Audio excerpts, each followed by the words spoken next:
Hello everyone and welcome back to my channel. So today I'm going to be sharing with you guys how to create a simple monthly budget, a written budget to be specific. And I'm using this notebook from Walmart. Obviously there are a bunch of ways that we could budget, such as Excel worksheets and budget apps and other electronic methods, but oftentimes it's worth just using a notebook or a regular piece of paper.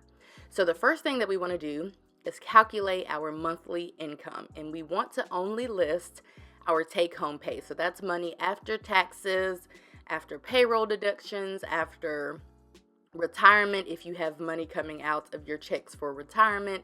This is the money that is going to come home to you and the money that will for sure cross your bank account. So you want to budget using the minimum amount that you know you will bring in. Obviously, sometimes with PTO and just picking up different shifts and working multiple jobs, we are able to bring in various amounts, but we want to make sure we are budgeting using the absolute minimum that we will bring in. So for purposes of this video, I'm going to be budgeting for or with $2,300.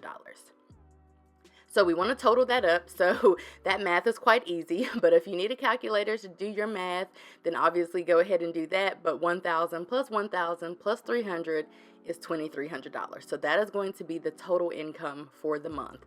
And this can go for any month. This is for no month in particular. This is just pretty much how to start out. Step 2 is to calculate and list all bills and expenses. So Typically, I like to start with fixed expenses first. Those are expenses that do not change from month to month. And then I like to go to variable expenses, which are expenses that do change from month to month. So rent is typically a fixed expense, and eating out or personal spending money or gift money is oftentimes categorized as a variable expense. But I will tell you that I feel like the best way to do this is to list the most important expenses first.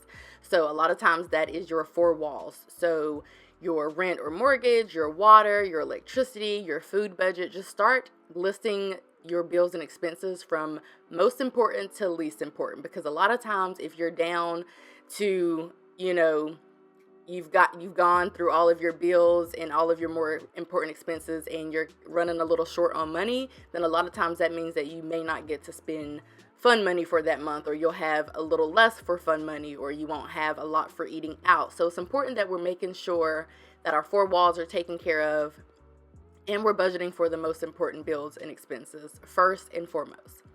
So I always like to leave in a miscellaneous category, and this is just for unexpected items. A lot of times we forget to budget for things. I do it all the time. I forgot to budget for my friend's anniversary gift this month, and it just happens. So I always like to leave a little bit in miscellaneous, and this is just a mock budget. Obviously, I don't have childcare or a car payment or some of these other expenses, but I just wanted to throw in just some different expenses and not list our expenses. So obviously what we need to do now is total up our expenses. So that is what you see me doing at this very moment. I am adding up the rent, water, cell phone, car payment, renter insurance, childcare, food, fun, and miscellaneous.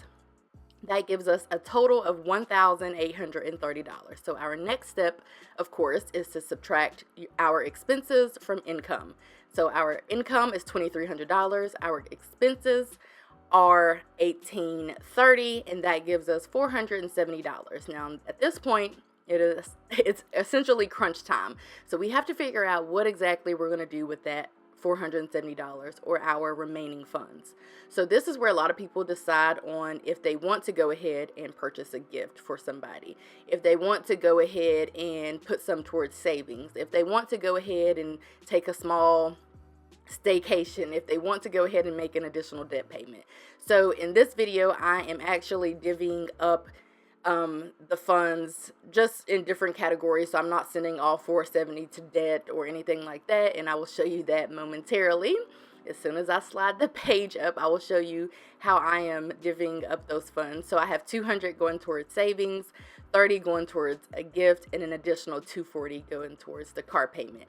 At that point, we have spent all of the 470, which is bringing our new remaining balance down to zero. I believe that it is absolutely pertinent that we give every single dollar a job, an assignment, a name, and we budget all of our income all the way down to zero. And that doesn't mean we take our bank account to zero. That just means that we budget for all of our income. That is super important, because had we not done that, then we wouldn't know exactly what to do with the $470 if we just had it just randomly hanging around, because 9 times out of 10, it would go to something that's not important, like eating out or shopping or just excess spending. Another thing that you can do is write in your due dates for your bills.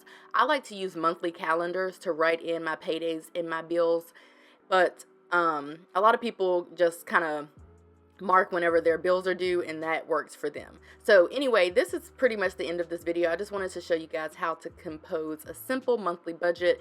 This is a tried and true every dollar zero-based budget, and this is a method that my husband and I have used over the last couple of years to pay off $53,000 of debt and to meet some of our other financial goals. And I did use a highlighter, of course, because I'm just a little bit extra, but I could definitely get behind this method of budgeting easily. Also, one last thing that you can do to really be organized with your finances is to maybe just write in all of the expenses that you have for each month, all of the regular expenses, the irregular expenses, birthdays that are coming up, trips that are coming up, anything that you can write in so that you can prepare yourself for financially. So that is it for this video. I hope that you guys enjoyed it and you learned from it, and I will see you in my next one. Bye, guys.